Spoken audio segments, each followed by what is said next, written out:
Okay. Then we have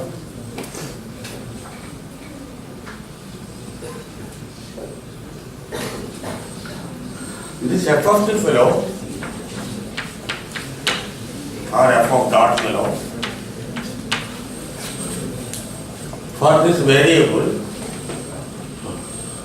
this f could be a real value or it could be a complex value, right? So this, if this for a given t or whatever is the parameter, if this happens to whatever the variable, if this parameter happens to be complex, this signal is known as a complex. You may ask me, why can't you make the same thing to this fellow also? Can I make the t also as a complex number? Yes, why not? So the t itself can be a complex number, and that complex number is transformed by this function into another complex function. It is a mapping from one domain to another domain, and the mapping function is the f function. Are you with me? Because if you have, instead of t, if I use s,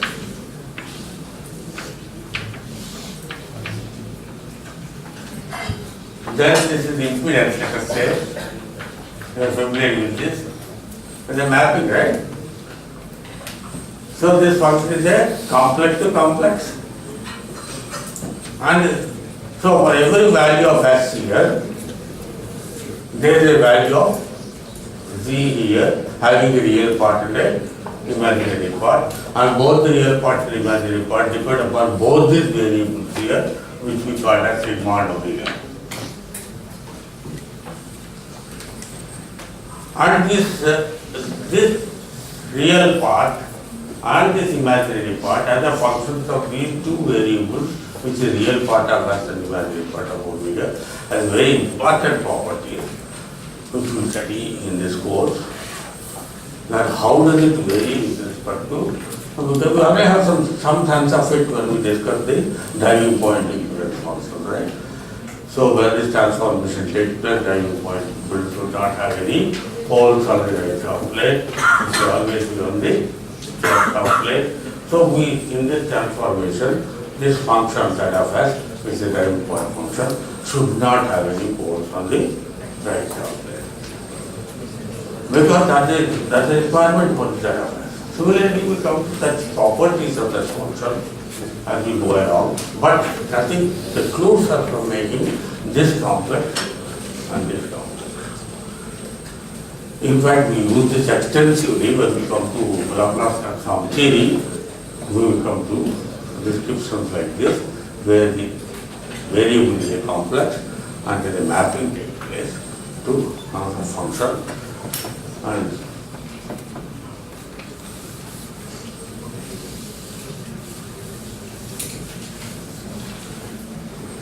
then we have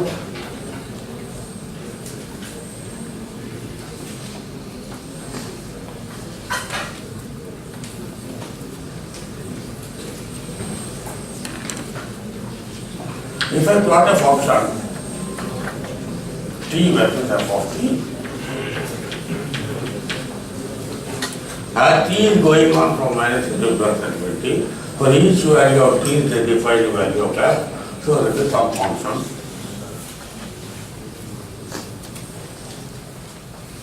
Right?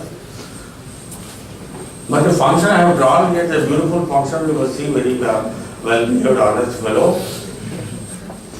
I will give you very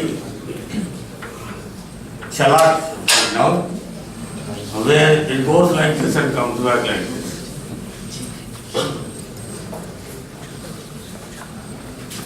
What is the difference between this and that?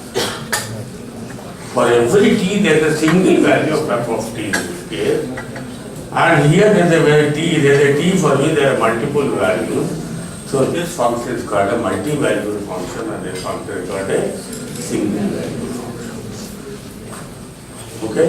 And we most of the time deal with single valued functions, but there are situations where we dealt with multi-valued functions where when discussing negative resistance, remember? The curve was like this.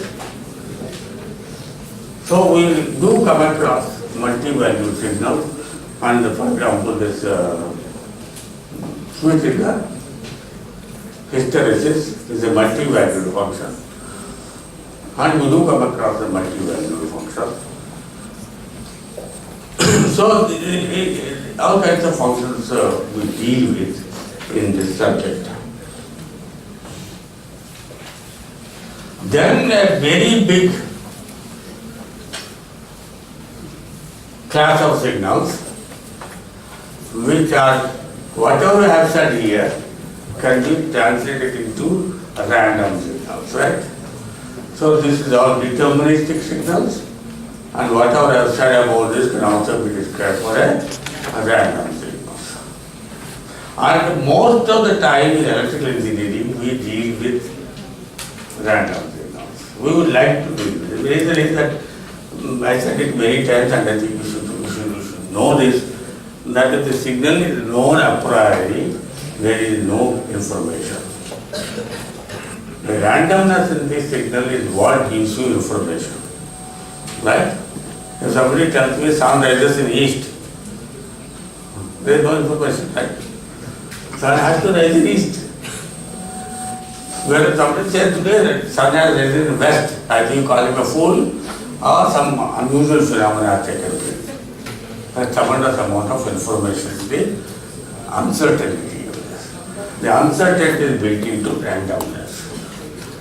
And so all our communication where you have to transmit information from one point to another point has a built-in randomness into it, which is why we are able to transmit information from one person to another person.